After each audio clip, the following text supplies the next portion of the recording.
Voice change থেকে প্রতি বছরই বিসিএস প্রিলিমিনারি পরীক্ষায় প্রশ্ন আসে। ৪১তম বিসিএস প্রিলিমিনারি পরীক্ষায় এসেছিল হু টট ইউ ফ্রেঞ্চ, এই বাক্যটিকে প্যাসিভ করতে হবে। হু টট ইউ ফ্রেঞ্চ প্যাসিভ করার সময় আমাদের মনে রাখতে হবে হুর জায়গায় সাবজেক্ট হিসেবে বসবে বাই হুম। যেহেতু টট অর্থাৎ পাস্ট টেন্সে বাক্যটি রয়েছে, টিচের পাস্ট হচ্ছে টট, তাই বাই হুমের ঠিক পরপরই আমাকে অক্সিলারি ভার্ব বসাতে হবে এবং সেই অক্সিলারি ভার্বটা হবে পাস্ট টেন্সে।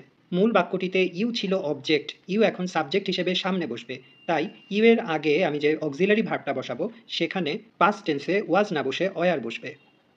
ওয়ারের পর অবজেক্ট যেটি ছিল সেটি সাবজেক্ট হিসেবে সামনে বসবে, বাই হুম ওয়ার ইউ। এবার মূল ভার্বের past participle form teach taught taught, এরপরে বাকি অংশ ফ্রেঞ্চ। অ্যান্সার হবে এটি, by whom were you taught French. অপশনের সাথে মিলিয়ে দেখি কোনটি অপশনে দেওয়া আছে।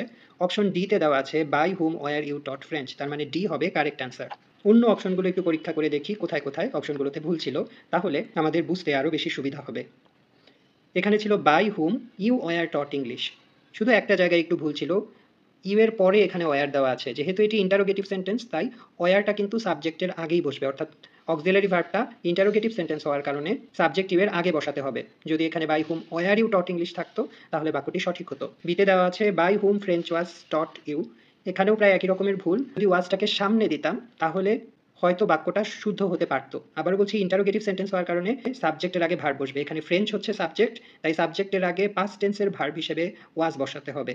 এবং ফ্রেঞ্চকে আমি যদি সাবজেক্ট হিসেবে আনি ইউ এর পরিবর্তে, তাহলে বাক্যটি এভাবে করতে হবে by whom was French taught to you, you এর আগে একটা টু দিতে হবে, তখন এই ওয়াজটি সামনে বসবে। এটিও কিন্তু আরেকটি কারেক্ট অ্যান্সার। তার মানে হু টট ইউ ফ্রেঞ্চ এই বাক্যটিকে দুইভাবে ভয়েস চেঞ্জ করা যায়। একটি হচ্ছে by whom was French taught to you, আর একটি তো প্রশ্নে দেওয়া আছে by whom were you taught French.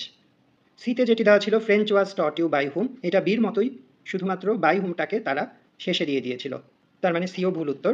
অর্থাৎ কি বুঝলাম আমরা, এই বাক্যকে দুইভাবে ভয়েস চেঞ্জ করা যায়, একটি হচ্ছে by whom were you taught French, আরেকটি হচ্ছে আমি এখানে আরেকবার লিখে দিচ্ছি by whom was French taught to you.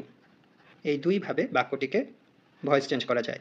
একবার হচ্ছে ইউকে সাবজেক্ট হিসেবে নিয়ে আসা হয়েছে, আর একবার ফ্রেঞ্চটিকে সাবজেক্ট হিসেবে নিয়ে আসা হয়েছে।